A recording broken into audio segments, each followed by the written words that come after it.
I think the local family-owned business can still succeed. There's still a place. So after that night, we had 46 properties. We lost half our business in one night. Oh, why? You're going to pay a management fee. That's ridiculous. Just do it on your own. It's so easy.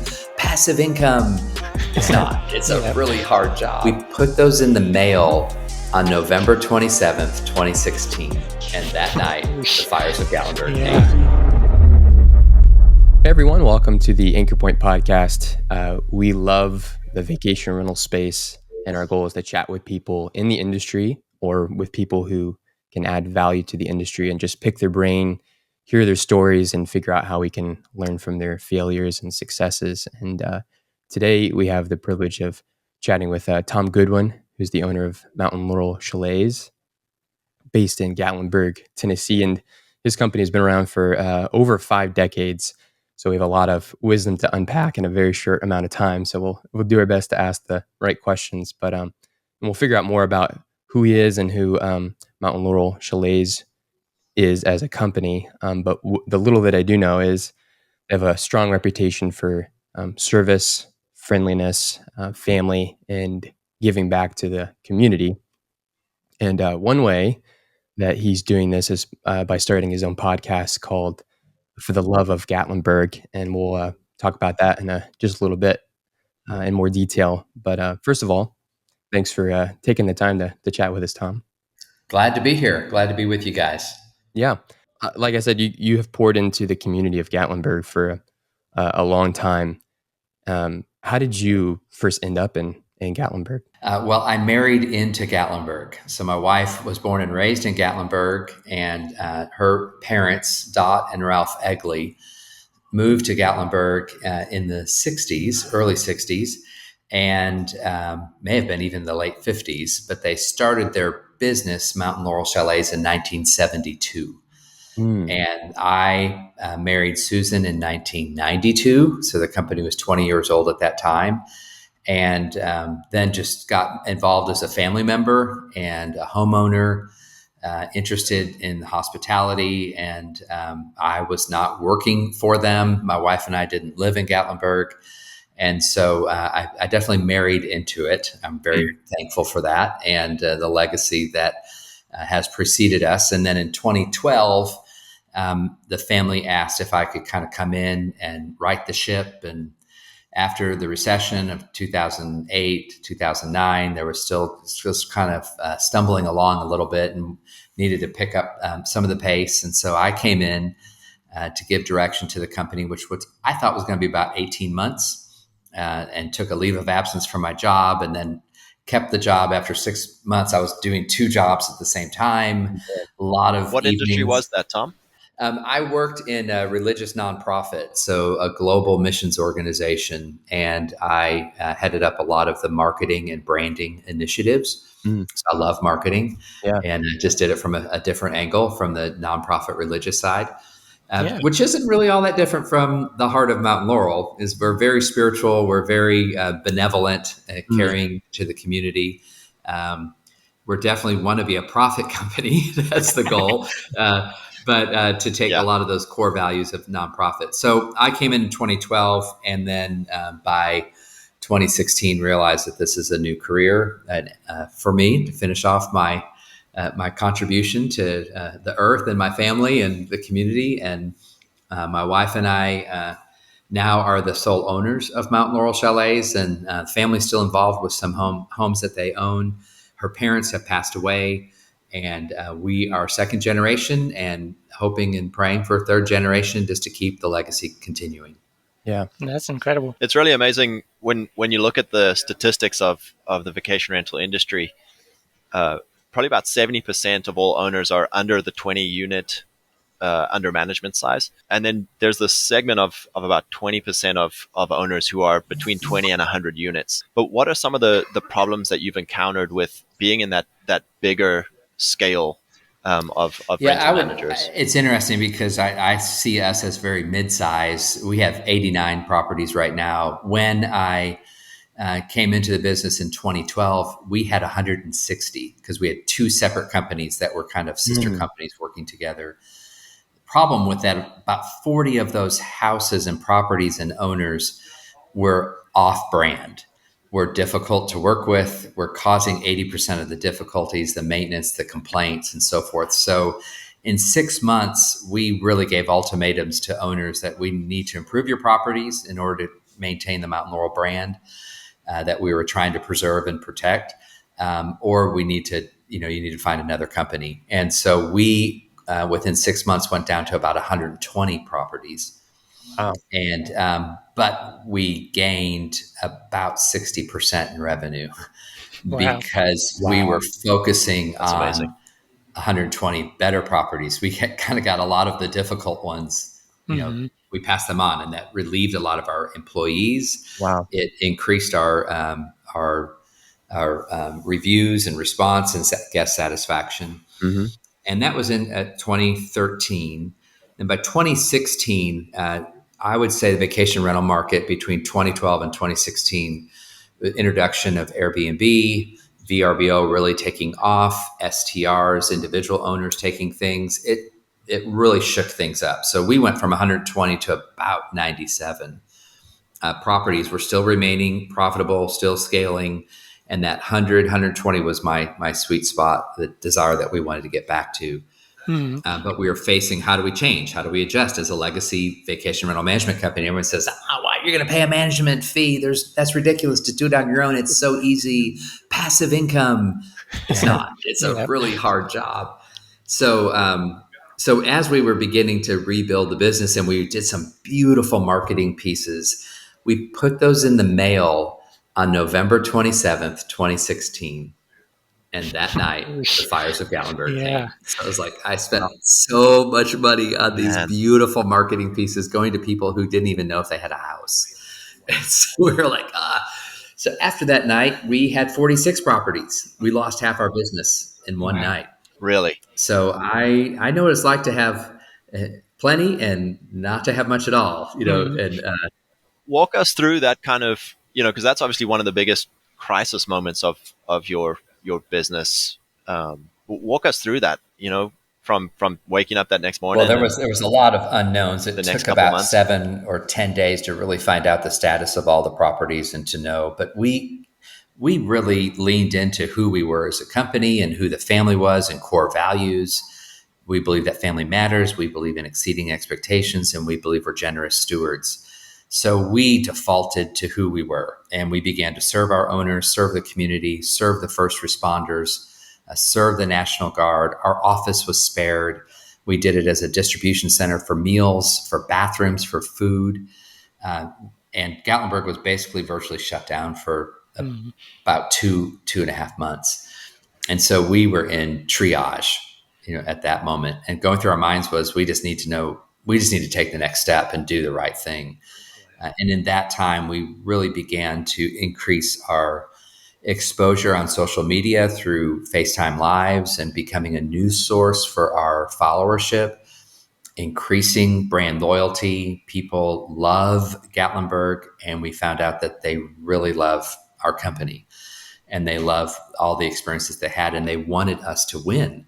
They wanted us to succeed. And that just gave us so much energy to move forward and to become resilient in a difficult time. And, we're one of a million stories in the whole Smokies during that time, that of people that were mountain tough, and did respond and saw this as an opportunity to give back to the community. It sounds like you guys, I admire your integrity. Even I've heard stories, personal stories, and close friends who've experienced, even from flooding recently in the area, some pretty horrible experiences with people who didn't have a whole lot of integrity, trying to capture as much money or keep as much money as possible. How did you guys have that kind of baseline of who you guys were as a company before you even arrived on the scene, or did you kind of create that? Because even to make that decision to give all of those cabin owners an ultimatum and say, here's our standard, if you can't meet that, then we'll have to give you up. A lot of people wouldn't do that, because that means losing a lot of business. So anyway, I guess, when did that come into play? Was it already in place, or did you did you kind of put that in place? Yeah, I would say in 2012, we as a family, my wife and her siblings, we all really felt like we had something very special at Mountain Laurel, but we weren't crafting or telling the story, and it wasn't branded fully.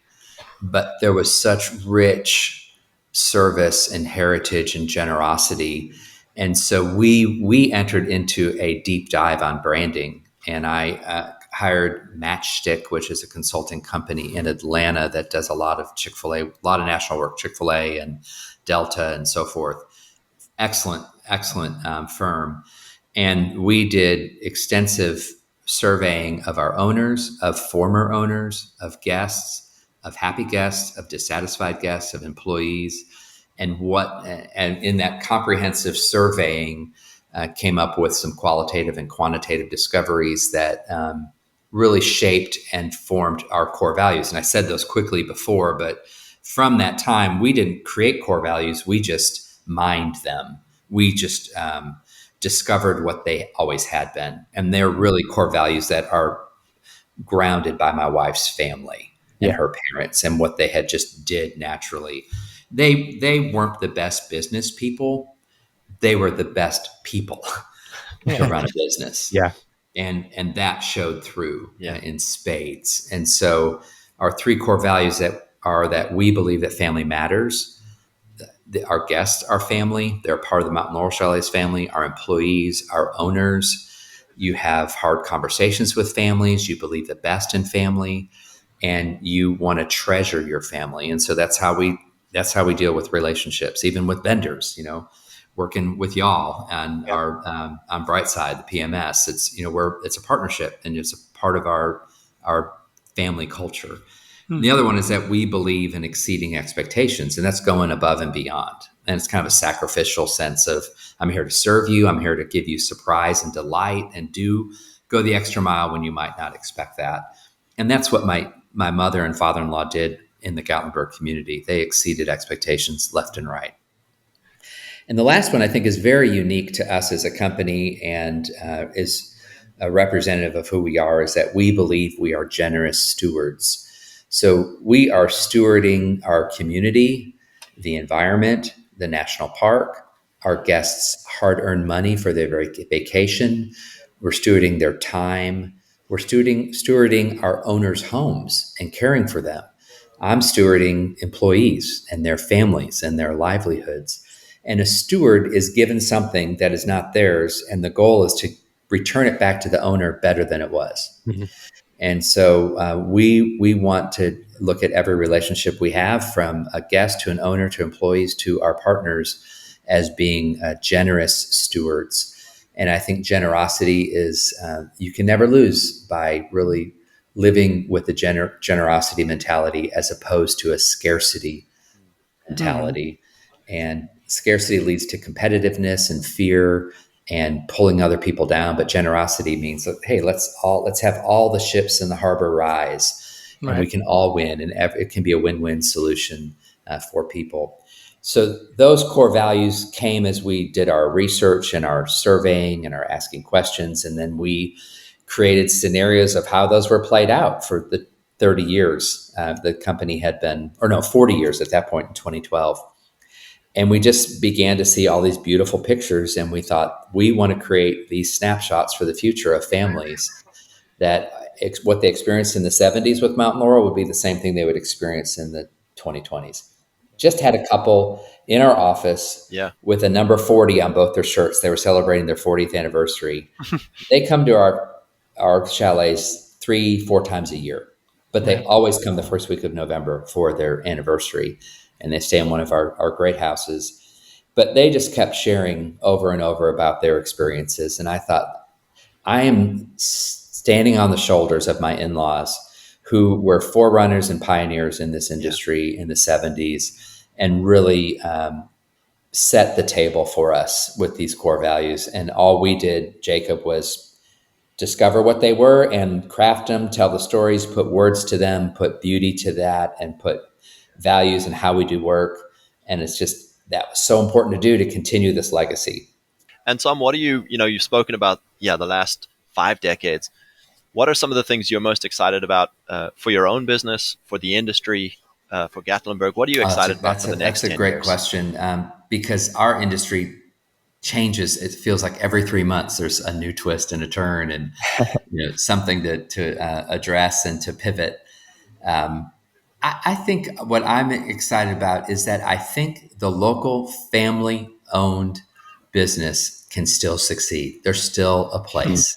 Mm-hmm. And fortunately, the earth is flat in a way because we have accessible technology. We have information. We have opportunity to communicate our story and our message where, we can't compete financially against the huge private equity groups or venture capitalists because we're just family owned. Mm-hmm.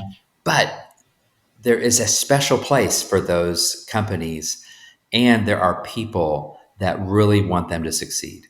And so I'm excited about continuing the legacy. I'm excited about bringing humanity, keeping humanity in the vacation rental business, as opposed to just heads on beds.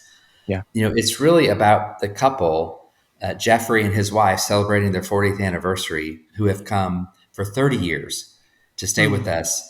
And they're just beaming with joy about all these memories that are bubbling over. And they're coming into our office to tell us about that. Yeah. Well, if you're going to rent an Airbnb, it's all digital. It's all technical. It's all by text. There's no humanness involved in it. And I think that's one of their challenges. And they've got fantastic branding. They've got fantastic technology. But what we have is a human experience that I think people long for. Right. And they long to be known, and they long to experience life with other people. Right. And so I'm excited about that. I think there's always going to be opportunity. We're always going to have a market for that. I'm excited about the next generation. We have third and fourth generation guests that are staying with us that their grandparents came before they were even born, and now they're still loyal to it. So those are exciting things for us. The harder it is to get that human like a lot of the shift towards technology makes us value the human connection even more, because we realize that we miss it when we get it. You said you have a background in marketing before you did this, and putting a voice. I love what you said. The core values were always there. You just kind of put a voice to them and made it heard. A lot of people don't like. We do marketing, Ankerpoint, and I've talked to people in through this company and just on my own, where they do a really good job. They have strong character. Their business is awesome, and I see it, but they feel almost weird or don't know how to share it with people. And some people feel like a sense of like a negative pride of like sharing that, which isn't, not it's an interesting way to look at it, and I can see how they can come to that conclusion. But really, it's like, your core values, you want to help people. How can you help other people see that and join in on that journey with you? And you guys have done a really good job of making that obvious to people, which I guess the question here is, what's been the most fruitful way you guys have marketed your company? This episode is sponsored by Brightside Short-Term Rental Software.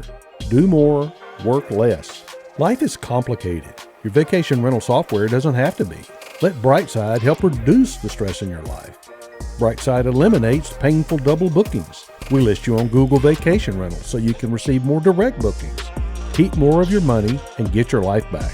Visit bookonthebrightside.com today to schedule your free demo. Brightside Short-Term Rental Software. Do more, work less. Well, I think it is with the human interaction. We still do check-in at our office, and we've done it for 50 years. And other people are like, you require people to come to the office? No, we don't require them, but over half want to, because they've always done that. And so they want to see Kelly and Pam and Kay and Corey at the front desk.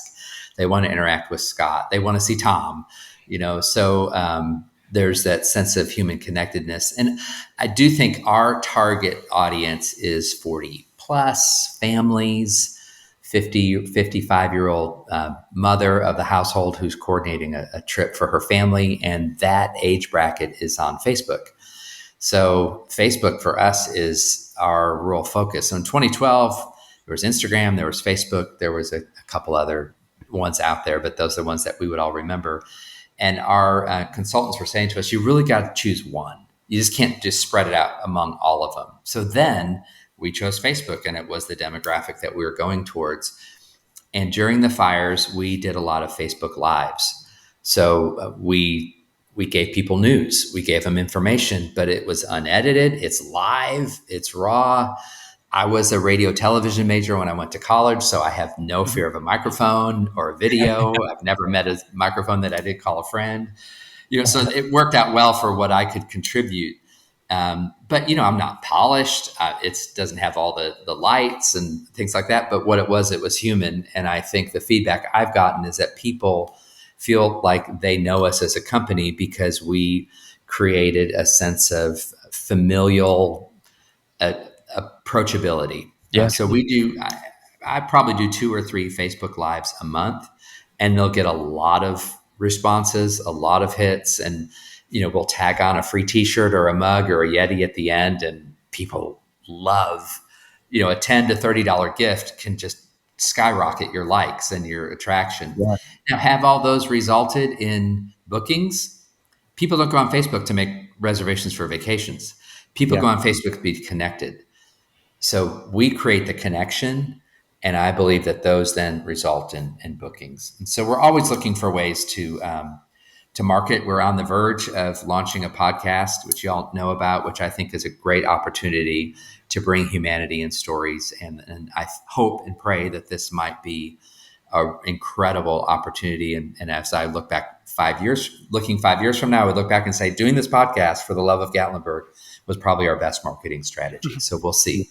Yeah, I wanted to get into that. What inspired you to start For the Love of Gatlinburg? Is it largely that just sharing who you are, or it sounds like it's more about just love of Gatlinburg? Yes, yeah, I love being strategic. And I love marketing, and you blend those things together. So I want to be intentional and purposeful in everything I'm doing. But I think this clicks a lot of boxes, checks off a lot of boxes for marketing, for serving the community, and it ties in with who we are as a company. So I think, Jacob, you had mentioned before, something you had said in your last comments. I thought, if you can do marketing, you can do all these things, but you don't do it with authenticity, it begins to show. And it's just like, you see what your motivation is. And so I think all marketing has to stem from a core value of authenticity. And that's just not something that we're going to violate as a company. And it's like being a self-promoter. Like, I'm a promoter. I love promoting things. I love selling. My wife's not a promoter. She's much more reserved. And so people might think, well, gosh, you got to market your company, you got to self-promote, and that seems braggadocious. Or right. I think that's some of what you're referring to in your previous comments. But I think, wow, do we really believe that we've got a great story, we've got a great product, and we're really great people, and we want to share that with other great people, and we want them to become the voice of our company and also identify with us and then share the Mountain Laurel story. And that's kind of what's happened over the last 10 years, 10 or 12 years. But back to your question, Raymond, on the podcast, my mother-in-law passed away in 2013, less than a year after I started kind of running the operations. A sudden diagnosis that unfortunately she passed away in May of 2013. Then my father-in-law passed away in January of 2016. And literally, there were so many times where I thought, oh, they know who this person is, or they know how that's connected in Gatlinburg. And Gatlinburg's a small town. There's a lot of insiders. There's a lot of people that know people, and there's a lot of history. And even more than just being connected and networked, I was just thinking, I wish we had preserved some of their stories. Why did they move to Gatlinburg in the late 50s? They got engaged on top of Mount LeConte. We know those stories. But it's those type of stories that I thought, well, these are going to really resonate with our guests, with our legacy guests. And they could also resonate with people that are just searching for Gatlinburg that don't know anything about the history. And I thought, there's other storytellers out there. I like communications. I like marketing. So let's create a platform, because no one else is doing it, to tell these stories. And so it was an idea about a year ago. And if I didn't have other people to help execute it, it wouldn't have happened. So Corey Hawks, my COO, comes up with some of the ideas and the suggestions of the people and said, we really need to do this. This is your wheelhouse. This is something you can do. And then Jordan Watts, who's my director of marketing, has done a podcast of her own. She knows the engineering, the technical, the marketing, launching. I just show up and I interview the people, and we craft. We've recorded 14 sessions so far with the mayor, the city manager, a local potter, the manager of Food City, the local grocery. There's local residents, people that go back 13, 14 generations to Gatlinburg. So people that just moved to Gatlinburg a year ago. Why did they move? So it's just following a conversation and hearing about what is it about Gatlinburg that they love. And having recorded 14, which is really unusual, we wanted to have them in the bank. We wanted to be able to promote this. And they have shaped up into some of the most thoughtful, sensitive, full of feeling podcasts that each one is different. Each one is a standalone, and that every person has an affinity and a love for this community. And so we want to have an opportunity to share that. What are you looking for in like the people that you bring onto it, or how are you deciding that? Yeah, well, we're looking for people that have an influence within the community, people that have a unique perspective, people that are new to Gatlinburg, because one of our employees moved 14 months ago because she vacationed with us for years, and the question was, this was your escape to this is how she phrased it. She goes, "This used to be my escape to reality. Now it's my reality." And if you follow the Facebook posts, so many people say, "I want to retire in Gatlinburg. I want to move to Gatlinburg, and my whole life will be great. It'll be wonderful." And so this is someone that did it, and she came to work for us. Is it great? What was that transition like? And what drew you to Gatlinburg? What made you love it? So our qualifications is, what is your affinity to Gatlinburg, and are you willing to tell the story?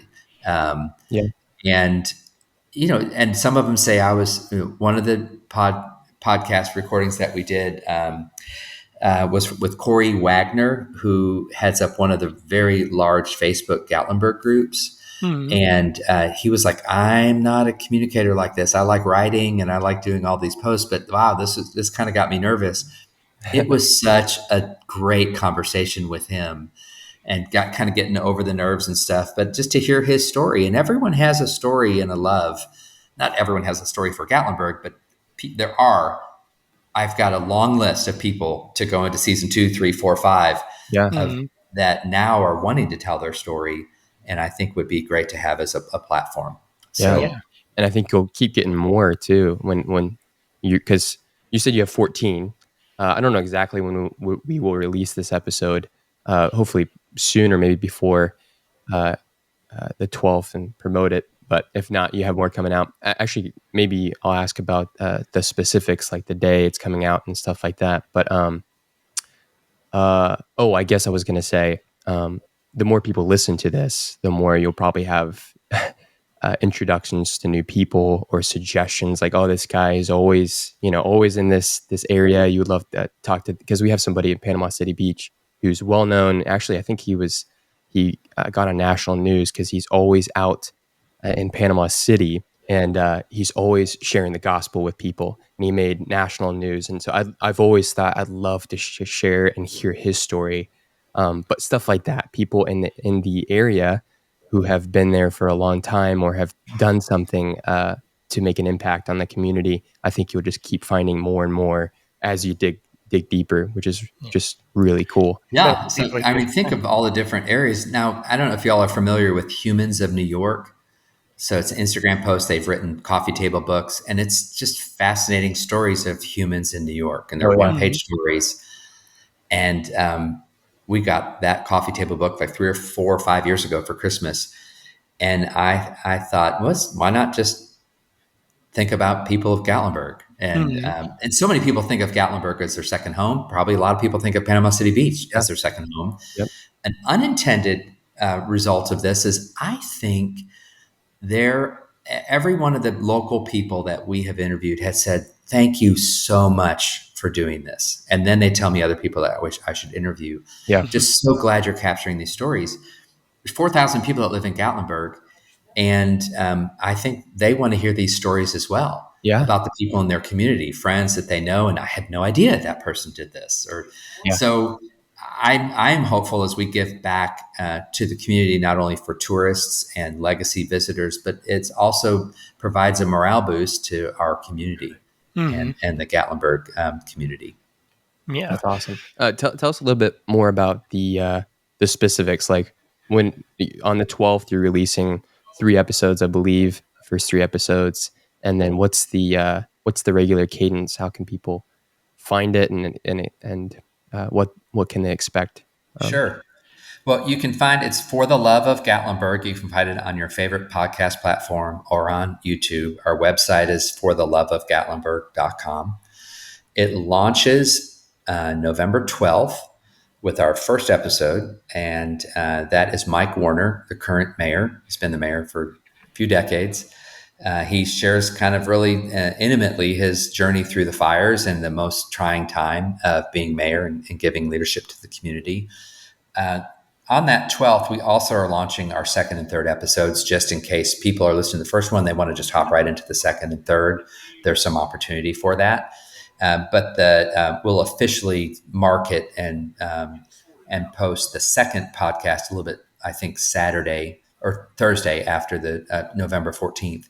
Okay. And that is Cindy Cameron Ogle, who's the longest serving city manager in Gatlinburg, who just retired earlier this year. She tells her story about marrying into a Gatlinburg legacy family and her passion for the community and the challenges of being a woman in leadership, a pioneer and a forerunner in the community, and had a significant impact. And our third will launch, I think, Saturday or Sunday.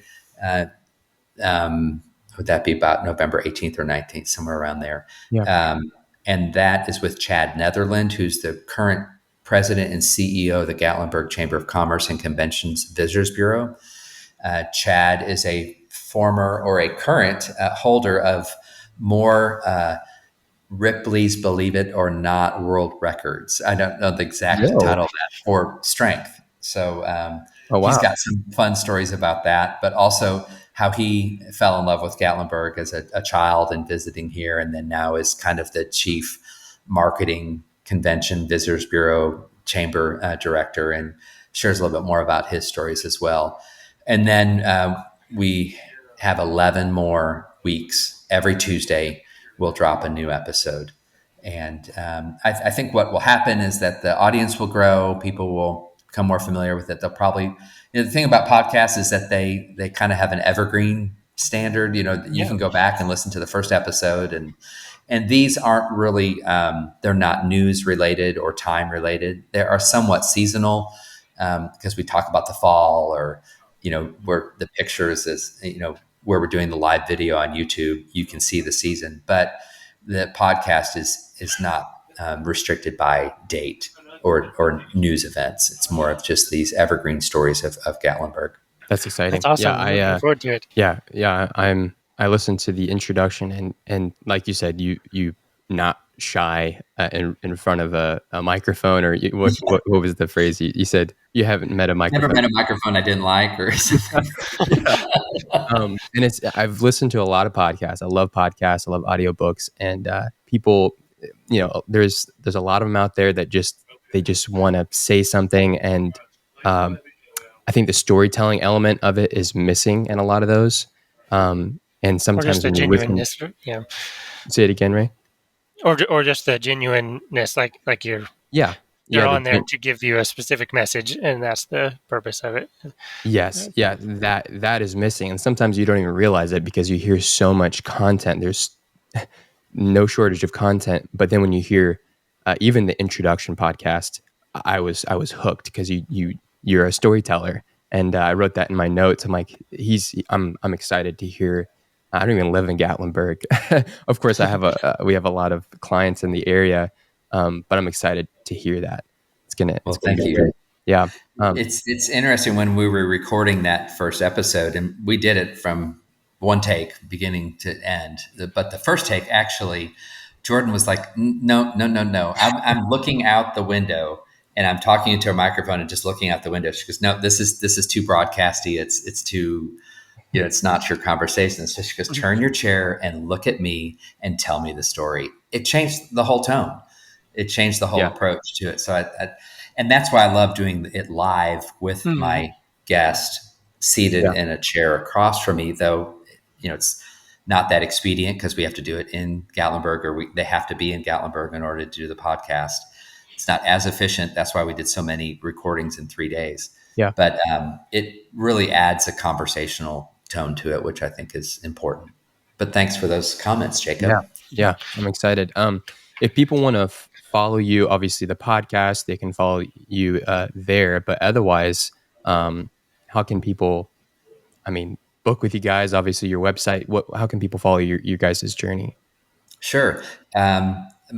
Mountain Laurel Chalets is mtnlaurelchalets.com, or you can Google Mountain Laurel Chalets. You'll find us. You might find some other competitors that bid on our name as well. That's fine, but just scroll down till you see Mountain Laurel. Don't click on the sponsored link. Go to the free link so it's organic. We all understand that, right? So you can find us there. You can find us on Mountain Laurel Chalets on Facebook. Also, For the Love of Gatlinburg has a Facebook group and a YouTube channel. And I am most reachable really through LinkedIn, pretty connected in networks on LinkedIn. So you can look me up under Tom Goodwin on LinkedIn. And if there are any listeners that are thinking, hey, we'd love to think about exploring something like this for our community, I'd love to share with you some of our plans to syndicate this across other markets as well. Awesome. Raymond, Scott, did you guys have any last questions? Yeah, I really enjoyed that. Thank you, Tom. And just hearing a lot of your, it's amazing that you didn't grow up in the industry. You married in and came in at quite a pivotal time for us. So that was really interesting. Thank you. Thank you so much, Scott. Wish you well. Yeah, likewise. I think we could chat for hours probably about business in general, because I'd love hearing some of your experiences and identify with a lot of it for sure. But yeah, really appreciate your time on here, and look forward to talking with you more in the future and hearing your podcast. That's great. Well, appreciate y'all. Yeah, thank you, Tom.